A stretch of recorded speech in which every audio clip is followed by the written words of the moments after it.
ఒక్కతేనే కాదు, నీకు బిడ్డల్ని ఇచ్చాడు, ఆడపిల్లల్ని ఇచ్చాడు, మగపిల్లల్ని ఇచ్చాడు, కడుపును పుట్టిన పిల్లల్ని ఇచ్చాడు, అండ్ సంఘం అనే కుటుంబాన్ని ఇచ్చాడు. ఇక్కడ నీకు ఒక లక్ష్యం ఇచ్చాడు దేవుడు. లక్ష్యం గురి. నేను నీకు ఇచ్చిన బిడ్డల్ని యోధులుగా నువ్వు తయారు చేయాలి. ఎవ్వరు తక్కువ ఉండకూడదు. ఒక్కొక్కరు ఒక్కొక్క అస్త్రమై ఉండాలి. సాతాను కోటల్ని కూల్చే ఫిరంగి గుండ్లై ఉండాలి. నువ్వు ఆ విధంగా బిడ్డల్ని తయారు చేయాలి. ఇది నీ కర్తవ్యం, ఇది నీ బాధ్యత అని దేవుడు మాట్లాడుతున్నాడు. మళ్ళీ చెప్తున్నాను, ఒక మొర్దెకాయ అయితేనే ఒక ఎస్తేర్ నీ దగ్గర లేచింది. నువ్వు మొర్దెకాయ కాకపోతే ఒక ఎస్తేర్ నీ దగ్గర నేను ఆశించలేను. రెండవ విషయం. మూడవది, రాజాజ్ఞ బయలుదేరినప్పుడు వష్టికి బదులుగా మరొక స్త్రీని పెళ్లి చేసుకోవటానికి అహస్వేరోషు రాజు ఇష్టపడినప్పుడు రాజ్యంలో ఉన్న కన్యల్ని సమకూర్చారు. అందులో ఎస్తేరు కూడా కొనిపోబడింది. ఇప్పుడు వితౌట్ పర్మిషన్ ఎట్లా తీసుకెళ్తారు? మొర్దెకాయ ఆమోదిస్తేనే తీసుకెళ్తారు. అసలు నన్ను అడిగితే మొర్దెకాయ ఎస్తేరుని పంపాడా లేకపోతే ఆమె వెళ్ళిందా అని మనం ఆలోచించాల్సిన అవసరంలా. అదన కోసం వాళ్ళు ఇద్దరు ఎదురు చూస్తూ ఉన్నారు. ఇద్దరు మామూలు కాదు కదా, ఆ పెంపకం మామూలు పెంపకం కాదుగా. యోధురాలు, మళ్ళీ అందగత్తె, దీనురాలు, లోపల మంచి పరాక్రమం కలిగింది, వివేకవంతురాలు. ఈ భక్తి, ఈ ఫాస్టింగ్ ప్రేయర్, ఈ వివేచనతో నడుచుకోవటం, ఎంత విషయం ఉండి కూడా దీనంగా ప్రవర్తించడం, ఈ స్కిల్స్ అన్నీ ఎలా వచ్చినాయి, ఈ వ్యవహారం అంతా ఎలా వచ్చింది ఆమెకంటే పెంపకం అలాంటిది. మెయిన్ పెంపకానికి నేను ప్రయారిటీ ఇచ్చాను. పెంపకానికే. ఈ సరుకు ఎక్కడ తయారైందిరా ఇలాంటి సరుకు అంటే ఆ పెంపకంలో పుట్టింది, ఆ పెంపకంలో పెరిగింది, ఆ పెంపకంలో ఇలా తయారైంది. అది తీసుకెళ్ళారు. ఆమెను కూడా అంతఃపురానికి తీసుకెళ్ళారు. 6 నెలలు ఒకటి మొత్తం సంవత్సరం రెడీ చేస్తారు ఆమెని. అట్లాగా కన్యలందరినీ రెడీ చేస్తారు. ఇక్కడ 3వ మాట మీకు చూపిస్తాను నేను. ఎస్తేరు గ్రంథము 2వ అధ్యాయము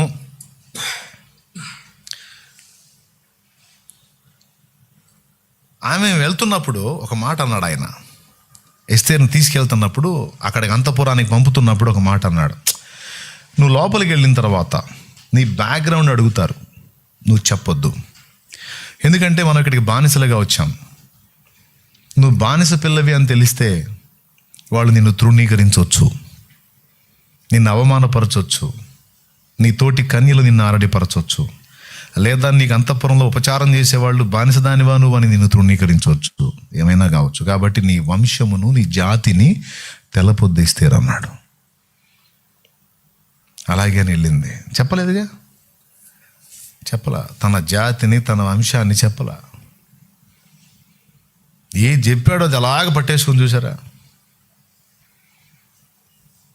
అంటే ఆయన నోరు తెరిచి మాట్లాడాడంటే అంత సీరియస్ ఆమెకి అది. ఈ ఒక్క మాటే కాదు, తర్వాత ఆయన ఇచ్చే వార్నింగ్ కూడా అంతే తీసుకుంటుంది ఆమె. ఆయన నోట నుంచి ఒక మాట బయలు వెళ్ళిందంటే అది చాలా సీరియస్ ఎస్తేరికి. ఎందుకంటే పిచ్చివాగుడు ఆగడు, పిచ్చి మాటలు మాట్లాడు. ఒక మాట చెప్పాడంటే ఇంకంతే, తిరిగి ఉండదు దానికి. అలాంటి వ్యక్తి మొర్దెకాయ్. నీ జాతిని, నీ వంశాన్ని కనపరచొద్దు, జాగ్రత్త అన్నాడు. వెళ్ళింది. అంతఃపురంలోకి వెళ్ళిన తర్వాత ఆమెని ఫాలో అప్ చేయటం మానలా. ఇది కాపరికి ఉండాల్సినటువంటి 3వ లక్షణం.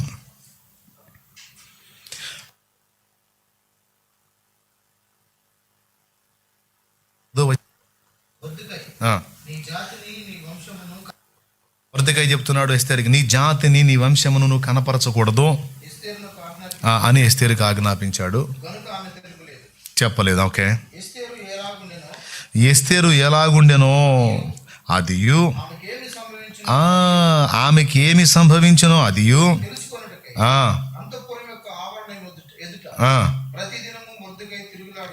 ఆ మాట చూడండి. అసలు తన బిడ్డని అంతఃపురంలో పంపించడమే కాదు, అంతఃపురంలో బిడ్డ భోగాల్లో ఉంది, కానీ ఆ బిడ్డను కాచుకోవడానికి ఒక కాపర్లాగా ఈయన బయట ఆవరణ దగ్గర బాధలు పడుతున్నాడు. ఆమెకేమవుతుందో, ఆమెకేమన్నా ఇబ్బంది ఎదురైద్దా, ఆమెను ఆమోదిస్తారా లేదా, ఆమెను ఏమన్నా ఇబ్బంది పెడతారా? ఆమె పరిస్థితి ఏమిటి? ఆమె భద్రత ఎలా ఉంది? ఆమె స్థితిగతులు వాకప్ చేస్తా. అంతఃపురంలో ఆమె ఉంటే ఆవరణంలో ఈయన కాపలా కాస్తున్నాడు, ఆమెని ప్రొటెక్ట్ చేస్తున్నాడు, ఆమెని ఫాలోఅప్ చేస్తున్నాడు. చూడు, నువ్వు ఆత్మీయ బిడ్డల్ని, కుటుంబ బిడ్డల్ని కలిగి ఉన్నావు, ఓకే, వాళ్ళని ఫాలోఅప్ చేస్తున్నావా? నీ దగ్గరకు వచ్చేటువంటి మంద ఎలాగుందో, వాళ్ళ ఎదుగుదల ఎలాగుందో, వాళ్ళ భద్రత ఎలాగుందో, వాళ్ళ సిద్ధపాటు ఎలాగుందో, నీ కడుపున పుట్టిన బిడ్డల్ని అలాగే నీ ఆత్మీయ బిడ్డల్ని ఫాలోఅప్ చేస్తున్నావా? ఓ తండ్రి, ఓ ఆత్మీయ తండ్రి, ఓ ఆత్మీయ తల్లి. చూడు, మొర్దెకై 3వ బాధ్యత. ఆమెకేమి సంభవించునో, ఎస్తేరు ఎలాగుండెనో, 11వ వచనం, ఎస్తేరు ఎలాగుండెనో అదియు, ఆమెకేమి సంభవించునో అదియు తెలుసుకున్నట్టకే అంతఃపురం యొక్క ఆవరణ ఎదుట ప్రతిదిన మొర్దెకై తిరుగులాడుచుండెను. ఇక్కడ గమనించాల్సిన విషయం ఏంటంటే, మొర్దెకై మరి ఇప్పటిదాకా ఆయన దగ్గర పెరిగింది. అంతఃపుర వాతావరణం కొత్త ఆమెకి, అండ్ ఆమెకి ఎవ్వరూ లేరు. ఆమెకున్న ఒక ఆధారం ఫస్ట్ దేవుడు అయితే, 2 మొర్దెకై.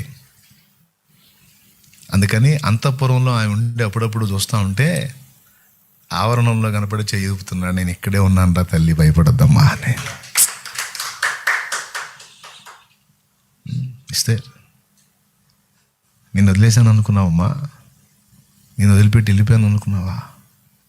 లేదు లేదు, నిన్ను నిరంతరం నేను కాస్తానే ఉన్నానమ్మా, నిన్ను అబ్జర్వ్ చేస్తానే ఉన్నాను ఎస్తేర్, నా దృష్టి నీ మీదే ఉంది అని ఎస్తేరుకి ఎప్పుడు గుబులు మళ్ళీ వచ్చి అంతఃపురం కిటికీ గుండా చూసినా కూడా మొర్దెకై కనపడేవాడు. నేను ఇక్కడే ఉన్నానమ్మా, ఇక్కడే ఉన్నాను, ఇక్కడే. సంవత్సర కాలం కనపడడానికి. ఎగ్జామ్ హాల్లోకి వెళ్ళి పాప ఎగ్జామ్ రాస్తుంటే కిటికీ బయట నా నుండి చెయ్యూపినట్టు, నేను ఇక్కడే ఉన్నాను, భయపడొద్దు మా అని. అది ఎంత గుండె ధైర్యాన్ని ఇస్తుందో, ఎంత భరోసాన్ని ఇస్తుందో. అలాగే ఒక కాపరి మందకు అలా ఉండాలి. అన్నా, నా పరిస్థితి ఇలాంటి లేదమ్మా, నేనున్నాను, నా తండ్రి ఉన్నాడు, నేనున్నాను, భయపడకుమా, భయపడకు. అది బాధ్యత, మన బాధ్యత. ఆ బిడ్డను అక్కడ వదిలేసి ఎవడో కన్న బిడ్డలు నాకెందుకు అన్నట్టుగా వదిలేశాడా? గుండెల్లో పెట్టుకొని. ఆమెకేమో లోపల హంసతులిక తల్పాలు ఉండొచ్చు, ఆమెకు అన్నీ ఉన్నాయి, కానీ ఇక్కడ ఆవరణలో, ఇక్కడ రోడ్డు పక్కన వండుకున్నాడు ఆయన. దుమ్ముదుడిలో తిరుగుతున్నాడు, దుమ్ముదుడిలో పండుకున్నాడు. ఎందుకంటే ఏజామున బిడ్డ గుబులు మళ్ళీ వచ్చి చూసిద్దో నేను చేయూపాల. ఇప్పుడు ఎవరు గొప్పతనం మీరు చెప్పండి? చెప్పండి, మొర్దెకై తక్కువ అంచనా వేద్దామా? చూడు, ఆమె ఎలాగున్నదో 11వ వచనం క్లియర్గా రాశాడు. ఆమె ఎస్తేరు ఎలాగుండెనో, అది ఎంత ప్రేమించాడో చూడండి ఎస్తేరుని. మందని అట్లా ప్రేమించాలి, బిడ్డలను అలా ప్రేమించాలి. నీ బిడ్డల్ని నువ్వు అబ్జర్వ్ చేయాలి, కాపరి, దేవుడు నీకు అప్పగించిన పని చిన్నది కాదు నాయన. ఒక పెద్ద కుటుంబాన్ని నీకు ఇచ్చాడు.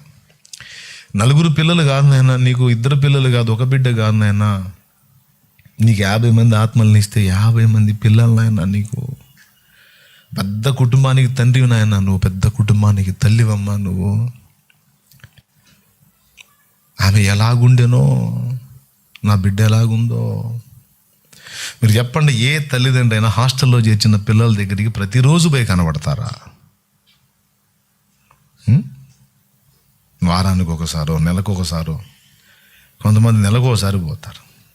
మమ్మీ వారం రావచ్చుగా మమ్మీ అంటే, మాకేం పనులు లేవా ఏంది, నోరు మూసుకొని సెంటిమెంట్లు తీసి చదువు చూశారు కానీ నెలకు ఒకసారి వస్తున్నాగా అని వార్నింగ్ ఇచ్చి వెళ్తారు. కానీ ఏ తండ్రిని చూపిస్తారో చూపించండి. బిడ్డను హాస్టల్లో చేర్చి సంవత్సరం పాటు ప్రతిరోజు వచ్చి ఆ బిడ్డ ఎలాగుందని ఆ బిడ్డని పరిశీలించుకునే తండ్రిని ఎవరిని చూపిస్తారో చూపించండి మీరు. సాధ్యమేనా? కానీ అక్కడే కాసుకున్నాడు, ఆ వాకిటి దగ్గరే కాసుకున్నాడు. అందుకే అంత ప్రశాంతంగా అక్కడ ఉండగలిగింది. లేకపోతే దిగులేసుకుంటే ముఖం వికారం అయింది కదా. ముఖం వికారం అయిపోతే రాజు ఆమోదించడు కదా. ముఖం వికారం కాకూడదు, ఖుషీగా ఉండాలి, కులాసాగా ఉండాలి, హ్యాపీగా ఉండాలి, ఆనందంగా ఉండాలంటే ఆమెకి మొర్దెకై కనపడాలి. ఇంకెవరు లేకపోయినా పర్లేదు. మొర్దెకై భార్య గురించి కూడా చెప్పాల, స్నేహితురాళ్ళ గురించి కూడా లేదు. చూడు ఎంత కనెక్ట్ అయిందో చూడు, ఆయనకి ఎంత కనెక్ట్ చేసుకున్నాడో చూడు ఆ బిడ్డని. ఆత్మీయ నాయకుడు ఆ విధంగా బిడ్డల్ని వశపరుచుకొని దేవునికి కనెక్ట్ చేయాలి. మొర్దెకై ఉంటే చాలా ఆమెకు భరోసా. అందుకని ఆమెకి ఏమైనా చూడండి, ఆమె ఎలాగుండెను, ఆమెకేమి సంభవించిందో అది తెలుసుకున్నట్టుకై అంతఃపురం యొక్క ఆవరణం ఎదుట ప్రతి దినము అన్నాడు. అది రౌండ్ కొట్టాలా, ఎవ్రీడే ప్రతి దినము. ఎంత రిస్కో చూడండి.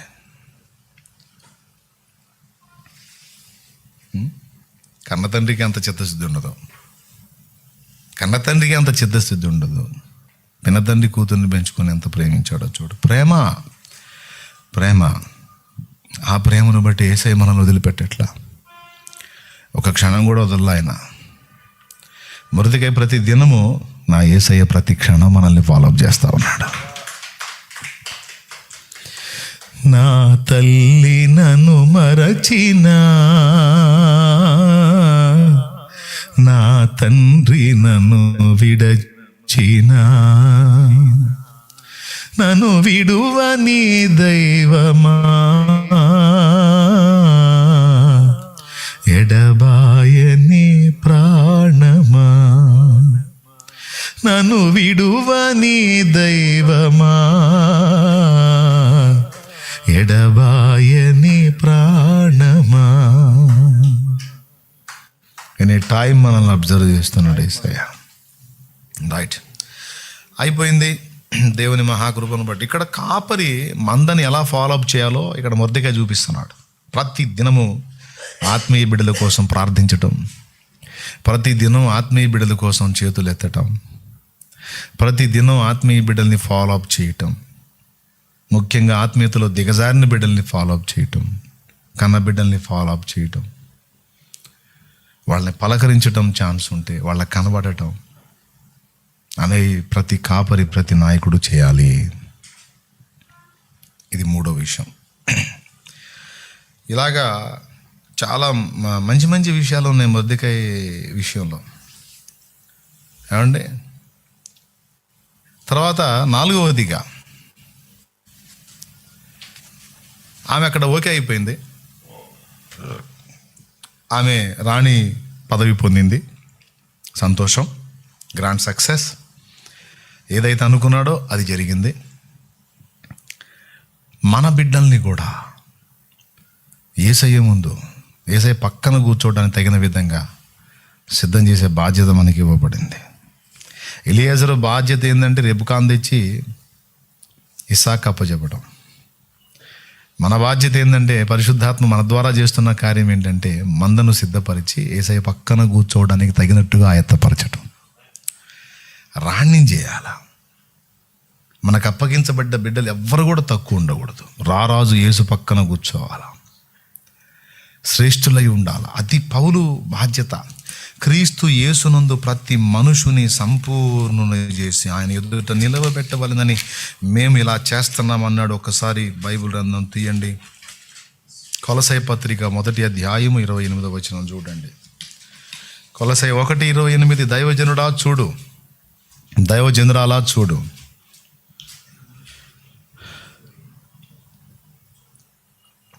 ప్రతి మనుషుని క్రీస్తునందు సంపూర్ణునిగా చేసి ఆయన ఎదుట నిలవబెట్టవలెనని సమస్త విధములైన జ్ఞానముతో, ప్రతి మనుషుని క్రీస్తునందు సంపూర్ణునిగా చేసి ఆయన ఎదుట నిలవబెట్టవలెనని, అది లక్ష్యం.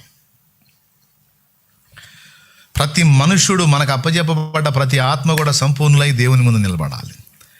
నిలబడాలి అంటే ఎవరు నిలబెట్టాలి? నేను నిలబెట్టాలని, నేను ఇలా నా పరిచర్ని ఇలా జరిగిస్తున్నానని పౌలు మహనీయుడు చెప్పాడు. అంటే ఒక లక్ష్యం ఉంది. మొర్దెకై లక్ష్యం ఎస్తేరును రాణ్యం చేయాలి. పౌలు లక్ష్యం ప్రతి మనుషుని సంపూర్ణుని చేసి క్రీస్తునందు సంపూర్ణం చేసి ఆయన ఎదుట నిలవబెట్టవలనని సమస్త జ్ఞానంతో మేము ప్రతి మనుషునికి బుద్ధి చెప్పుచు, ప్రతి మనుషుని బోధించుచు ఆయన ప్రకటించుచున్నాము. క్రీస్తునందు సంపూర్ణుని చేయాలి, ఆయన ముందు నిలబెట్టాలి. ఆత్మీయ బిడ్డల విషయంలో కూడా మనకి వచ్చిన బాధ్యత ఏంటి?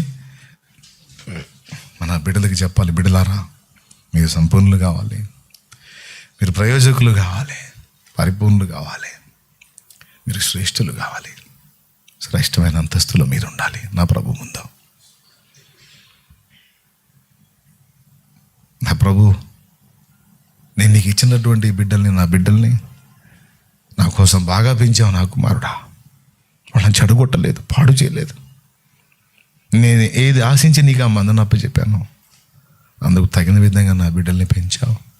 బాడా, నమ్మకమైన దాసుడా, దా అని ఆయన దగ్గర తీసుకొని హత్తుకుంటే ఈ జన్మకి అంతే చాలు. ఇంకేం కావాలి? నేను నీకు ఇచ్చింది కొంచెమే అయినా ఆ కొంచెాన్ని నమ్మకంగా నెరవేర్చావు. నేను అనుకున్నట్టుగా నా బిడ్డల్ని సంపూర్ణంగా చేసి నా ముందుకు తీసుకొచ్చావు.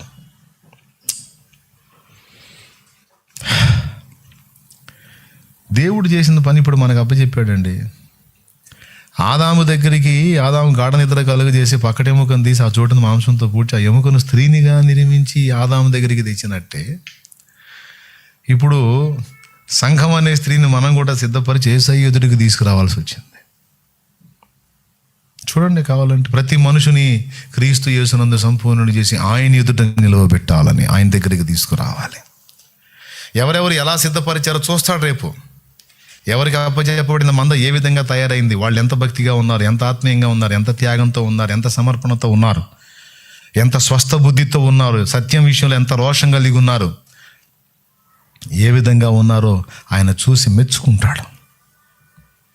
అగ్ని పరీక్ష ఉంటుంది, అందులో క్వాలిఫై అవ్వాలి. మనం రెడీ చేసిన సరుకు బూడిదైందనుకో, ఎరా ఏదిరా నీ సరుకు అంటాడు. నిలబడిందనుకో అగ్ని పరీక్షకి, బళా దా, అప్పుడు నీ పనికి తగ్గ జీతం ఉంటుంది. కాబట్టి ఇక్కడ మొర్దెకై అనుకున్నట్లే ఎస్తేరు రాణి అయింది. రాణయిందా? అంతటితో ఆగల. ఆ లోపల ఆమె రాణి, బయటైన కాపలా. అది కూడా భలే ఉంటుందండి. రాణి అయిందిలే, ఇంకా మనకేంది, ఇంక ఇబ్బంది ఏంది అని పోయి బొబ్బోలా మళ్ళీ. అది ఒక పాయింట్. నేను అనుకున్నట్టుగా అమ్మాయిని రాణిని చేశాను కదా, ఇంక అయిపోయింది కదా. ఇప్పుడు మీరు పాస్టర్లు అయ్యారు కదా, ఇంకెందుకు మరి నాకు గొడవ ఏముంది, అయిపోయింది, పాస్టర్లు అయిపోయారు, ఇంక మీరు చావడం వదిలేయచ్చుగా. నేను ఇప్పుడు నా మొర్దికాయ పని చేస్తున్నాను నేను. మీరు అందరూ అంతఃపురంలో రాణిలాగా ఉంటే నేను మళ్ళీ గుమ్మం దగ్గర తిరుగుతా ఉన్నాను.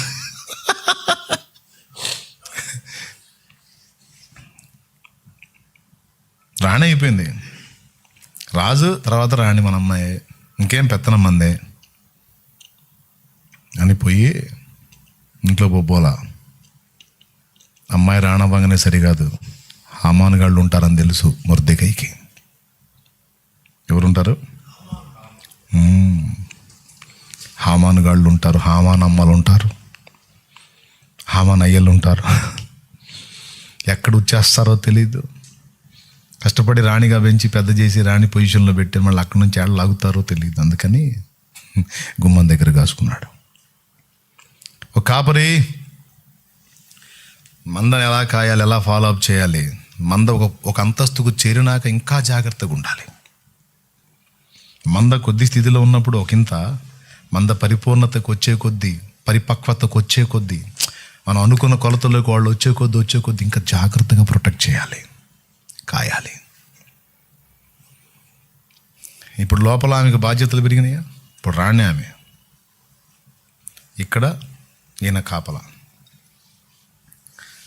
విషయం ఏంటంటే,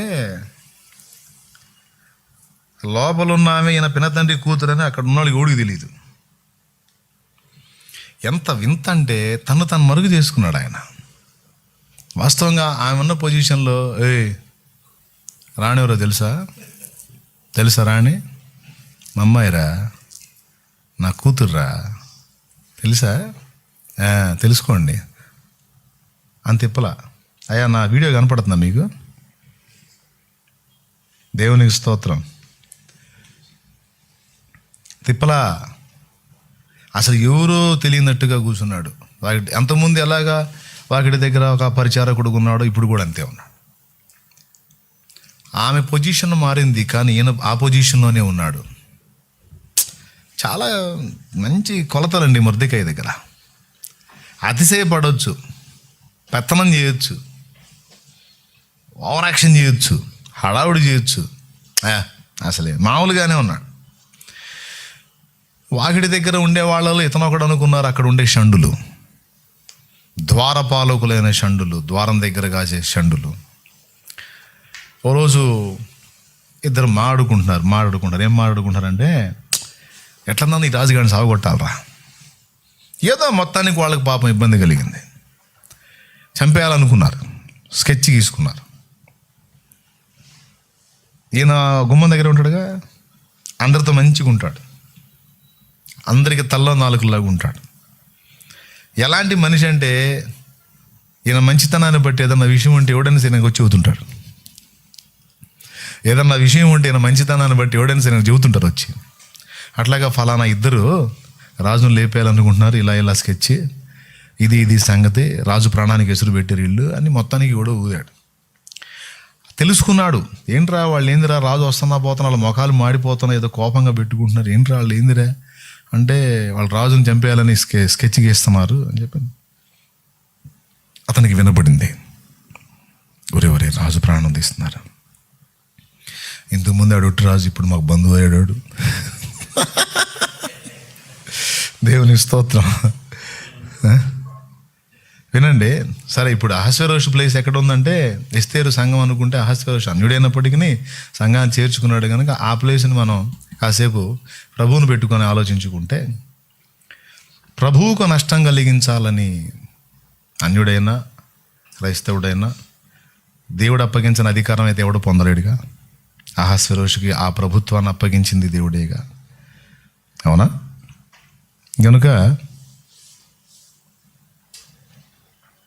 రాజు మీద కుట్ర జరుగుతుంది అనేది ఎరిగి ఎట్లన్నా రాజు ప్రాణాన్ని కాపాడాలి. ఒకవేళ ఈ సమాచారం వాళ్ళకి చేరవేయబడిందని వీళ్ళకి తెలిస్తే వీళ్ళు ఇతను అటాక్ చేసే అవకాశం ఉంటుంది. అర్థమైందా? అందుకని గుట్టు చప్పుడు కాకుండా ఎంత తెలివిగా ఆ సమాచారం ఎస్తేరుకి పంపిస్తాడు. మళ్ళీ ఎస్తేరు మా అమ్మాయిని ఎచ్చులు పడడం, తను తాను చూపించుకోవటానికి, అతి చేయటానికి ఎక్స్పోజింగ్ మైండ్ లేదు ఆయనకి. రాణి కాకముందు ద్వారం దగ్గర మామూలుగానే ఉన్నాడు, రాణి అయిన తర్వాత కూడా ద్వారం దగ్గర పరిచారకుడుగానే ఆయన ఉన్నాడు. అక్కడ ఆమె స్థితి మారింది కానీ ఈయన స్థితి మార్చుకోదలుచుకోలేదు. అయితే ఈమెకి ఆయనకి మధ్య సమాచారం అయితే నడుస్తుంది. ఈయన చెప్పే కొన్ని విషయాలు ఆమె దాకా వెళ్తున్నాయి, ఆమె చెప్పే కొన్ని సంగతులు ఈయన దాకా వస్తున్నాయి. ఆ మధ్యలో ఆ మీడియేటర్స్ని ఏర్పాటు చేసుకొని ఎవరికి తెలియకుండా జాగ్రత్త చేసుకున్నారు. ఆ మధ్యలో వ్యక్తి ద్వారా సమాచారం పంపించాడు. రాజుని ఈ విధంగా చంపాలని ఫలానా షండులు ఇద్దరు కూడా ఆలోచన చేశారు. ఈ సంగతి అర్జెంటుగా రాజుకు చెప్పండి అన్నాడు. పూర్తి డీటెయిల్స్ ఇచ్చేశాడు. రాజు సముఖంలోకి వాళ్ళని తీసుకొచ్చి విచారించినప్పుడు, ఎంక్వైరీ చేస్తే నిజంగా బయట పెట్టారు. అప్పుడు వాళ్ళిద్దరిని ఉరి తీస్తాడు. ఈ విధంగా ఎస్తేరుకే కాదు, ఎస్తేరుని రాణిగా స్వీకరించినటువంటి రాజు ప్రాణమును కూడా కాపాడే విషయంలో ఆయన చాలా కీలక పాత్ర పోషిస్తాడు. అంటే తనకు అప్పగించినటువంటి పని, ఇటు కుటుంబం ఇటు సంఘం, ఈ రెండింటితో పాటు ఈ రెండింటిని బ్యాలెన్స్ చేసుకుంటానే దేవుడు అప్పగించినటువంటి ఇతర బాధ్యతల విషయంలో కూడా నమ్మకంగానే ఉండాలి. అనడానికి మొదటికే ఒక అద్భుతమైనటువంటి సాక్ష్యం. ఫ్యామిలీలో ఓకే, అంతఃపురంలో ఓకే, రాజు అప్పగించిన పని, అసలు ద్వారం దగ్గర ఉండేవాళ్ళు అంటే అక్కడ కూర్చుండేవాడు అంటే ఆయనకు ఒక చిన్న పని అప్పచెప్పారు. అక్కడ ఏదో ఒక హోదా.